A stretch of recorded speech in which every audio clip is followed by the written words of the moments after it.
This is Colleen McGee bringing you another episode of Fort Riley, the podcast. This week we turn our attention to the Holocaust Days of Remembrance.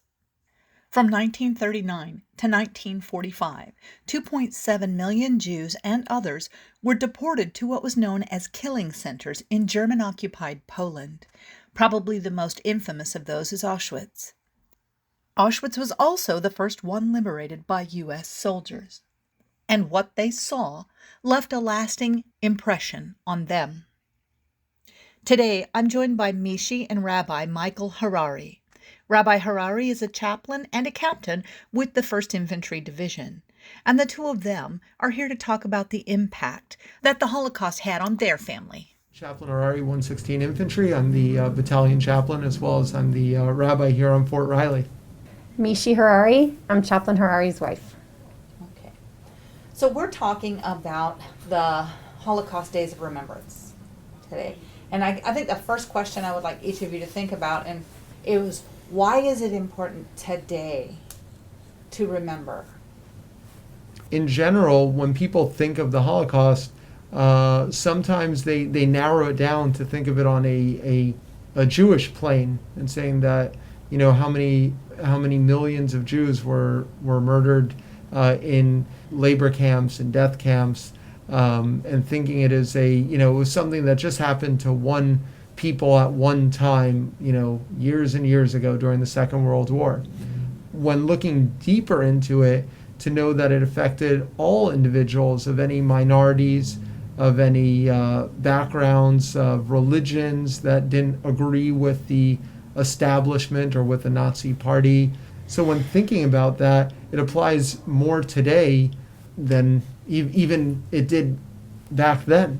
So it does affect everyone, and learning that a educated, sophisticated community, country can do something. The battle cry from the Holocaust always is never forget.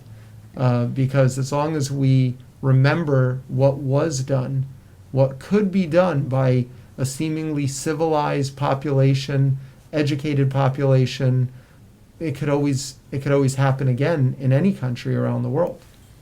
And we're really talking about diversity here. Mm-hmm. Yeah.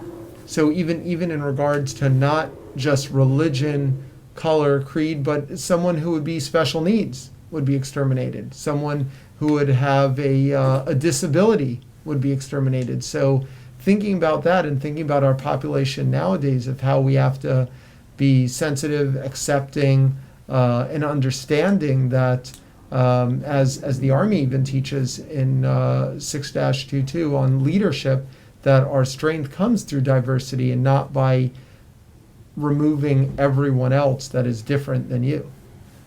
I think for me it has more of a smaller personal meaning, because I guess I could say in a way the Holocaust is what I come from. My entire family, my grandparents, great-grandparents, all of their siblings, neighbors, cousins, aunts, uncles, they all went through the Holocaust. Many of my family members were killed in concentration camps. And so for me, it's just more of a personal thing. Like, I feel as if almost a sense of pride to say that this is what my family went through, and this is what my community and their family went through, and we're still here, and we're strong, and we have our families, and we've lived and we've grown. And I think it's kind of special for me that people nowadays know what my family went through, and what my,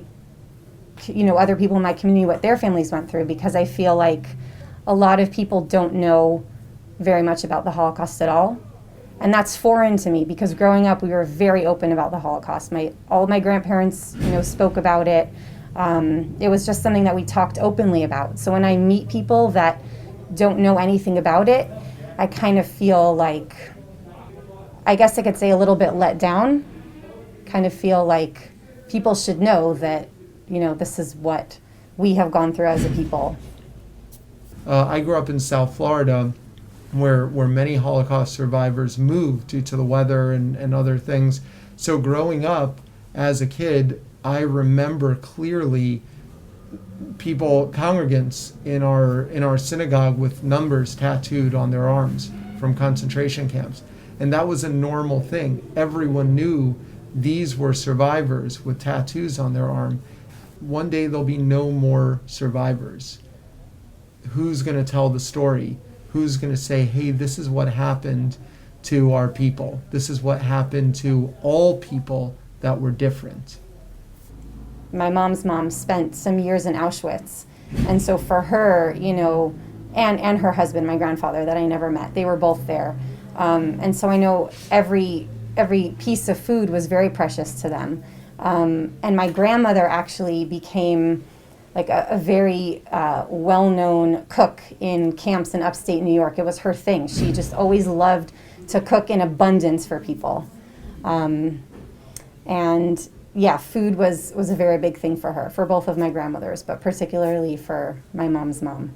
And I remember when I was little, she used to take me on walks and just, you know, she would just talk about the fresh air and the birds chirping. And, you know, I would assume that a lot of that appreciation came from not having that freedom at one time in her life.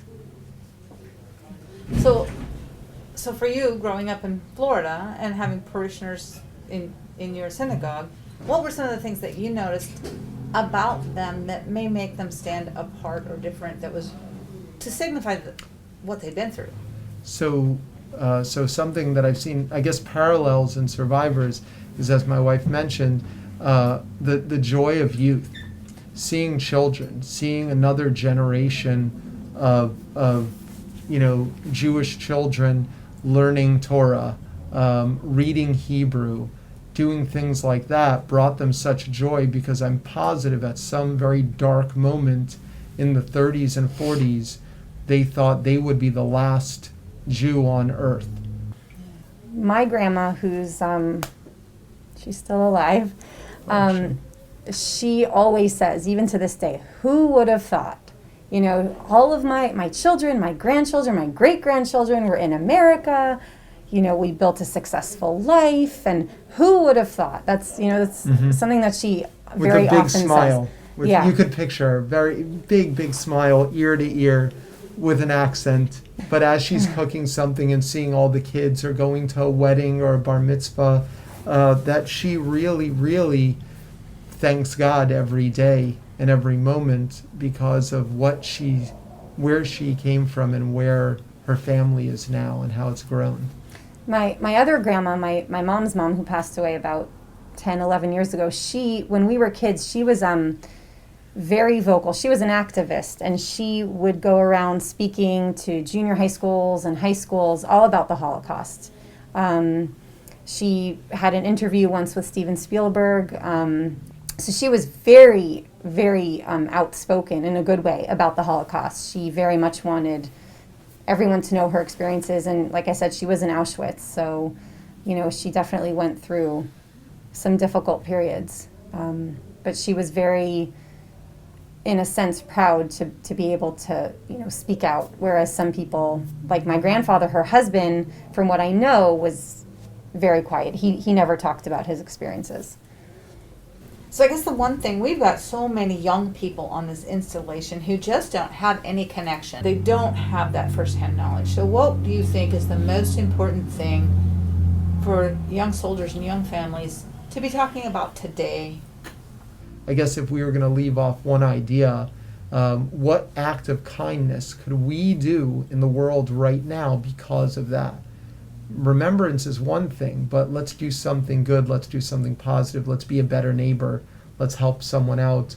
Let's give charity, whatever it is, you know, in your religion or background, or even just, you know, the idea of every Jew thanks God for what they have right now, even just taking a moment of silence. I just feel like it's important for people to know that really unimaginably terrible things can and did happen, and not just to the Jewish people in Europe. I feel like nowadays we work so hard to protect ourselves and our children from anything that's negative. And I even find myself thinking that way sometimes. Like if any of my kids, has been reading a Holocaust book, my initial reaction is like, oh, I don't want them to know about that. And then I remind myself, when I was a 4 or 5, 6, 7, 8-year-old kid, I knew all about the Holocaust. I mean, we read books, we heard firsthand stories from my grandparents, and we didn't grow up traumatized from it. We grew up strengthened. This is what our people went through. This is what my family went through. And this is who we are now because of it.